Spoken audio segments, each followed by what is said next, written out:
While we wait for official autopsy results, Jackson County officials say as of now there is no indication of foul play. However, Wells' family doesn't believe someone with his athletic ability could get caught in the water. I took the trip to Horn Island today and spoke to someone who's familiar with the area to learn about the potential risk of getting in the water.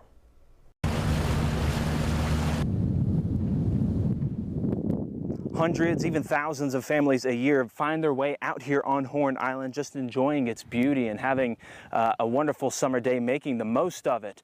For lots of people, it feels like a second home, and with that second home comes security. But just because we feel secure doesn't mean danger is not around the corner. A trip out to the island on a hot day is enticing, but the cool water that draws us out is not always so peaceful. Yeah, there's always the risk of the current, especially towards the very tip of the island, probably the last 500 yards or more of the island. That current can rip really fast through there. Horn Island is not a destination. It is a sandbar with ambition. 10 miles south of the Mississippi mainland, a narrow strip of sand and scrub brush running roughly 10 miles end to end. With no roads, no houses, no pier, no cell tower worth the name. You cannot drive there. You cannot walk there. There is exactly one way onto Horn Island and exactly one way off it, and both of them require somebody else's boat. On the 4th of July, that geography stops being a curiosity and becomes a variable. By late morning, the water off the island was crowded with hundreds of boats. One friend who was there that day described the scene to Inside Edition as boats practically stacked on top of each other. Attorneys involved in the case would later estimate roughly 2,000 people on the sand. Understand what that means before anything else in this story makes sense. This was not a remote island. It was the busiest square mile in Jackson County that afternoon. Nolan Xavier Wells arrived just before 11. He was 18. Ocean Springs High School, class of 2025. A wide receiver at Southwest Mississippi Community College, home for the summer, about 6 weeks out from his 19th birthday. He came out with a group of friends he had known since high school, on a boat called the Triton, in a caravan of vessels making the same run everyone on that coast makes on the 4th. He was, by every account given since, a strong swimmer. Hold on to that. The Triton pulled away from Horn Island at 4:31 in the afternoon. That timestamp is not in dispute, not by the family, not by the attorneys, not by anyone. It is the one fixed point in a case that has almost none. Nolan was not on it, but something of his was, and where that object turned up 4 days later is the reason this case did not stay a drowning. The friends who were on that boat have given an account, and it has not changed since the first week. They say the Triton started taking on water. They say it reached the battery compartment, which on a small vessel 10 miles offshore is the difference between an inconvenience and a crisis. Because when the batteries go, so does the bilge pump, the radio, and the ignition. They say they believed they were in an emergency and needed to get to the mainland. They say they asked Nolan to come with them more than once, and that he declined. That account is not only something they said to cameras, it appears in the paperwork. A Mississippi Department of Marine Resources report records that several friends who traveled to the island on the vessel with Nolan told authorities that when they left, he was in the company of an unknown female and that he chose to remain on the island. An unknown female. That phrase is now 4 words carrying an enormous amount of weight, because as of this recording, she has never been publicly identified. According to his attorneys, Warren Hudson last saw Nolan around 3 in the afternoon. Their description of that moment is almost aggressively ordinary. Nolan had met a girl, Hudson noticed. There was a joke between friends about it. 90 minutes later, the Triton was gone. Their lawyer, Tyler Cox, has made the case that the assumption underneath the public outrage is simply wrong. Nolan was not stranded on an empty island. There were 2,000 people on that sand. On this coast, Cox says, you can always find another ride back. Then there is Javon Williams. Williams was on the island that day. He knew Nolan, and when CNN asked him about the idea that Nolan stayed behind by choice, he said it did not match the person he knew. He said Nolan did not stay back when his friends left. If he rode out with you, he came back with you. 2 people who knew him well. 2 accounts that cannot both be true. Subscribe now, because the record from here on is documents, not opinions. Nolan did not come back that night. And by the time anyone with a badge understood he was actually missing, rather than simply late, the 4th of July was over, the boats had scattered, and the only witnesses who could have said what happened after 4:31 were already home. He was reported missing on the night of the 4th. Not that afternoon, not when the Triton docked. That night, once it became clear that no one had heard from him, that no one had brought him back, and that a young man who was supposed to have found another ride home had not walked through anybody's door. The search that followed was not small. The United States Coast Guard, the Mississippi Department of Marine Resources, the National Park Service, which administers Horn Island as federal land inside Gulf Island's national seashore, volunteers from the United Cajun Navy, a civilian search organization that works the Gulf Coast. Boats worked the water, teams walked the sand. It took 2 days. On the morning of July 6, a park ranger located Nolan Wells in the water, just off the northwestern tip of the island. Jackson County Coroner Bruce Lind confirmed the identification, not visually, through dental records. That detail is not a flourish, and it is not there for effect. Dental identification is used when other methods are not available, and that single procedural fact set the terms for everything that came afterward, because it meant the state's forensic examination was going to be doing heavy lifting. It meant the answers would come from a laboratory rather than from a scene. It also meant a family in Ocean Springs learned their son was dead from a records match.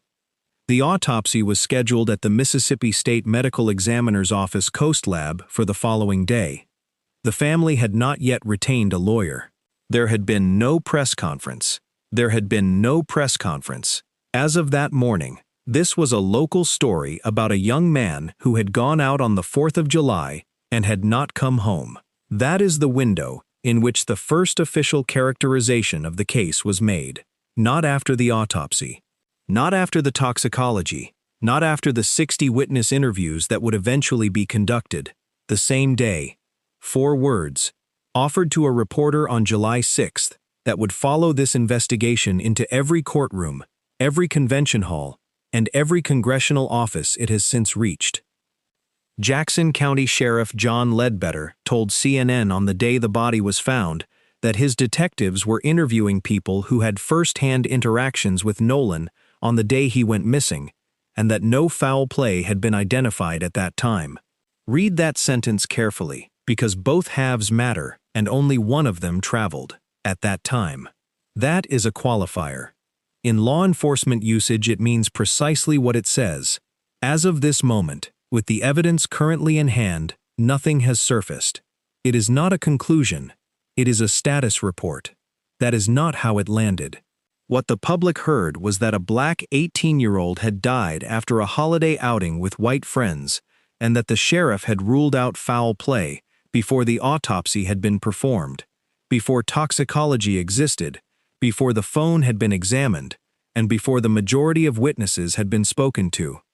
The sequence is what did the damage. Whatever Ledbetter meant, the phrase arrived ahead of the evidence, and once a family believes the conclusion preceded the investigation, nothing that follows fully repairs it. The work did continue, and it was not superficial.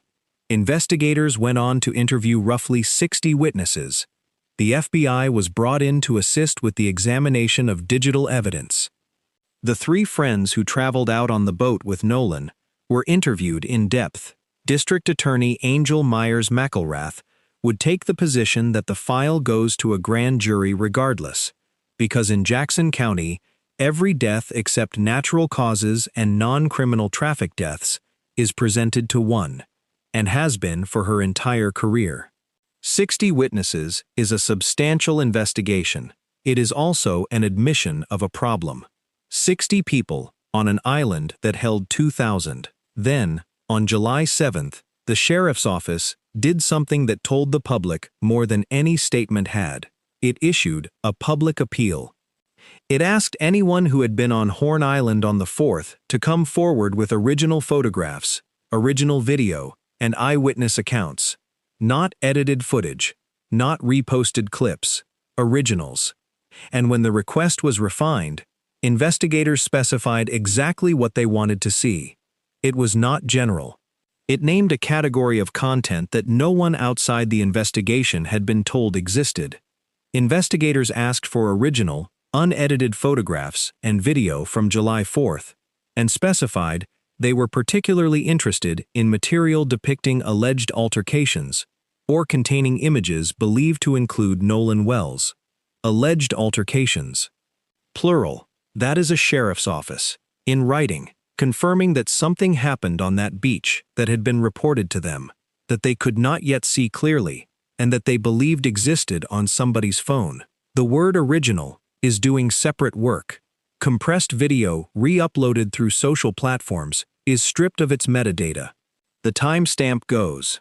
The device data goes. The location tag goes.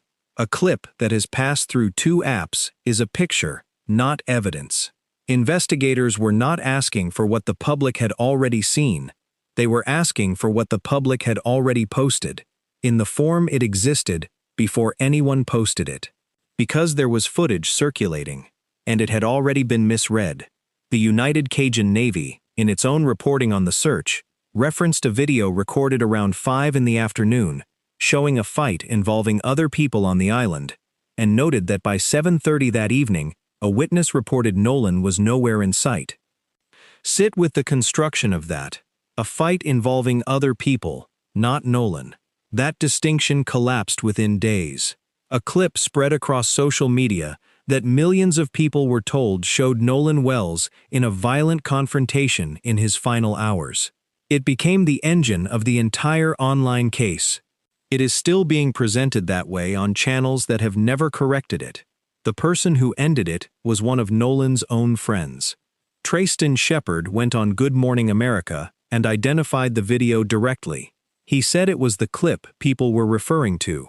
He said it did not show what people believed it showed. And he said the voice shouting on the audio, the voice that half the internet had built a theory around, was his own.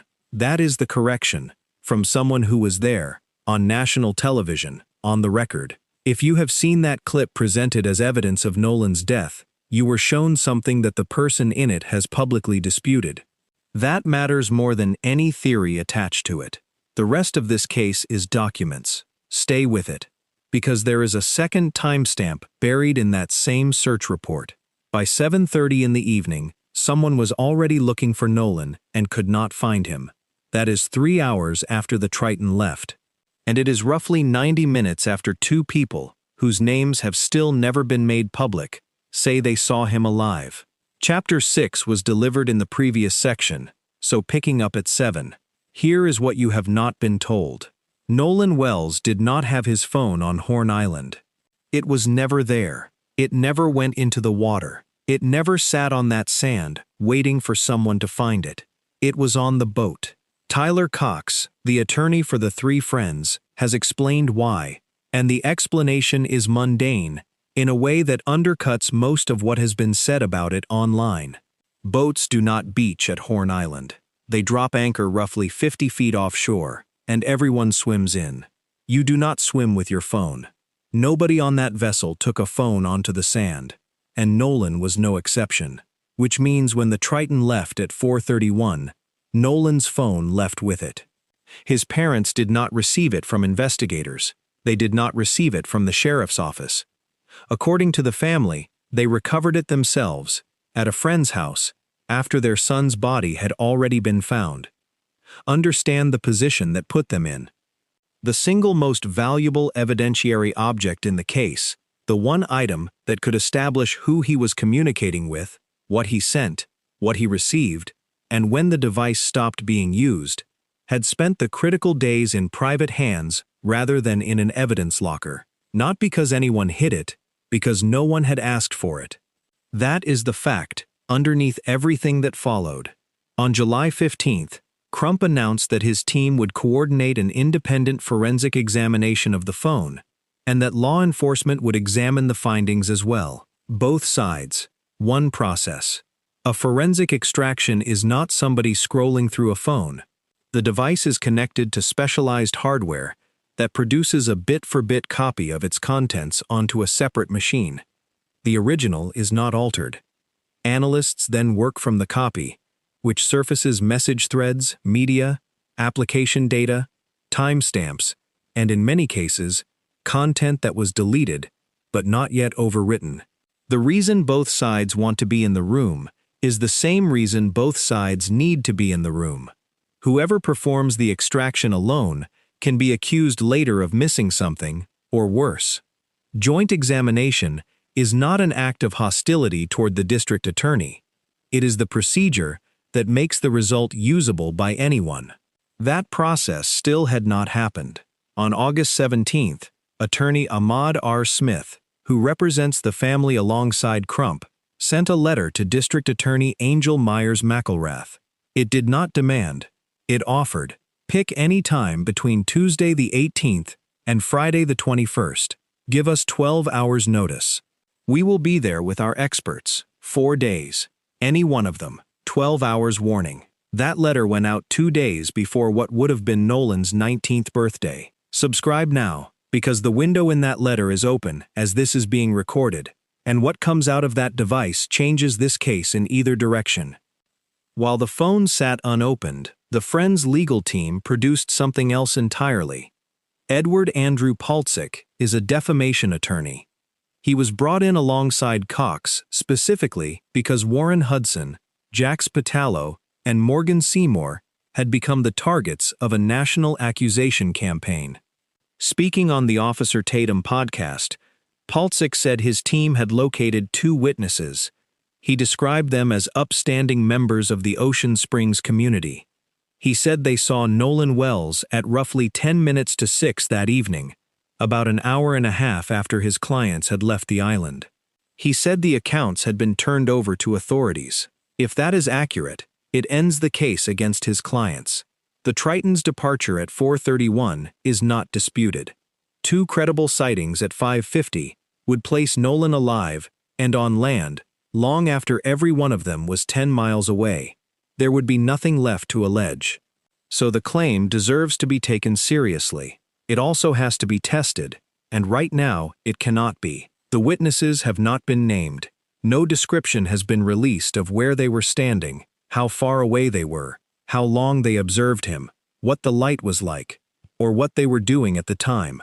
No independent confirmation of their accounts has been made public by the sheriff's office or the district attorney, and the assertion was delivered not in a filing or a press conference held by investigators, but on a podcast, by counsel whose professional obligation is to protect the 3 young men he represents.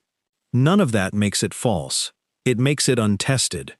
An eyewitness identification, made in the late afternoon light on a beach holding 2,000 people, at a party where alcohol was present, is exactly the kind of evidence that gets examined carefully before it gets relied upon. Investigators have those 2 names. The public does not. Until that gap closes, the most exculpatory claim in this case is also the least verifiable one. And Paltzik and Cox were not finished. On a Friday afternoon in August, 2 of the 3 young men at the center of this case did something no attorney would ordinarily allow. They got back on a boat and returned to Horn Island. August 7th, Warren Hudson and Jax Patalo went back to the island, accompanied by their lawyers, to examine the layout and the dynamic of the place for themselves. There is a photograph of it, taken by a member of Cox's staff, provided to CNN. It shows Paltzik on the sand with his arm extended, Hudson standing beside him, 2 men on a beach, reconstructing a day that had already consumed both of their lives. Consider how unusual that is.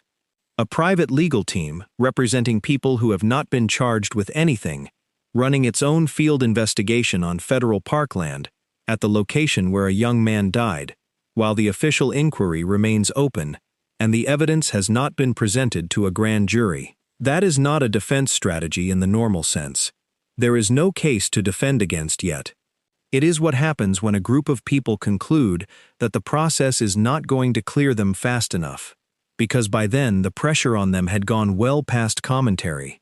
Some of Nolan's friends have received death threats. Their names, faces, and hometowns had been circulated internationally by people with no access to any evidence at all. Patalo has said publicly where he believes it started. On July 5th, the day before Nolan's body was found, while he was still officially a missing person, a photograph of Nolan on the boat with his friends was posted publicly, along with a description of the swim trunks he had been wearing. The intention was to help people identify him. The effect was that the faces of everyone else in that photograph entered the internet permanently, attached to a missing teenager. Patalo has said he wishes it had never happened. A mother trying to find her son. A group of young men who became the story before there was one. Both of those things are true at the same time, and neither one cancels the other. By the second week of August, the case was no longer a Mississippi story at all. It had escalated in stages, each one at a national gathering. July 22nd, Chicago, the NOC National Convention. Crump announced the independent autopsy findings from a stage, with Christine and Elmore Wansley beside him, and a photograph of their son displayed behind them. NOC President Derek Johnson criticized the police investigation directly and said a full inquiry had to come before anyone speculated about whether this was an accident. Then the NABJ convention, where the parents addressed a hall full of journalists with a request that was almost startling in its simplicity. They were not asking for an arrest. They said they wanted to know what happened. Then August 13th, Atlanta. The room that day contained Crump, Attorney Eric Hertz, Congresswoman Lucy McBath, Reverend Al Sharpton, and Nolan's parents. Hertz told NPR he believed the case could reach a grand jury in just under 30 days, based on the evidence timeline he had reviewed. He did not say who, if anyone, that review would be aimed at. The Congressional Black Caucus began pushing for federal review of the case. The allegation driving all of it has to be stated precisely, because it belongs to the people making it. Crump and the family have alleged that racial bias affected how this investigation was conducted. Derek Johnson has criticized the conduct of the police inquiry. Those are their positions, publicly stated, and they are the reason a death investigation in a coastal Mississippi county now has members of Congress attached to it. The sheriff's office has maintained throughout that it is following the facts wherever they lead. The district attorney has maintained that grand jury presentation is standard practice in every death her office handles. Both of those statements can be sincere. Neither of them answers the question the parents keep asking. And there is one more thing in that August 17 letter that has not been discussed anywhere. The independent pathologist, the one whose examination produced the word undetermined, still has not been given the materials he asked for. 2 clocks are running, and they were set by different people for different reasons. Eric Hertz, working for the family, put the estimate at just under 30 days from the middle of August. He based it on the evidence timeline he had been shown. He was careful about what he did not say. He would not identify who, if anyone, that review might be aimed at. Angel Myers McIlrath has framed the same event as routine. In Jackson County, a death file going to a grand jury is not a signal. It is the process. Natural causes and ordinary traffic fatalities are the exceptions. Everything else gets presented, and that has been true throughout her career. One of those framings treats the grand jury as an outcome. The other treats it as paperwork. It is worth being precise about what will actually happen in that room, because the public expectation and the legal reality are not the same thing. A grand jury is not a trial. There is no defense attorney present. There is no cross-examination. No one testifies for the friends. No one argues on behalf of the family. The prosecutor presents evidence, calls the witnesses she chooses, and the jurors decide whether there is probable cause to charge someone with a crime. The standard is low, the proceeding is sealed, and a decision not to indict is not a finding that nothing happened. It is a finding that the state did not present enough to proceed. which means the grand jury cannot deliver what the Wansleys have been asking for since July. They have not asked for an indictment. They have asked what happened to their son. Here is what the record actually establishes as of this recording. Nolan Wells went to Horn Island on the morning of July 4th and did not come home. The boat he arrived on left at 4:31 without him. His phone left with it. He was found in the water on July 6th. 2 forensic examinations have been performed, and neither has produced a public determination of how he died. 2 people say they saw him alive at 10 minutes to 6, and no one outside the investigation knows who they are. The girl he was reportedly with has never been identified, and on the day this was recorded, one item of evidence in this case had still never been opened. He would have turned 19 tomorrow.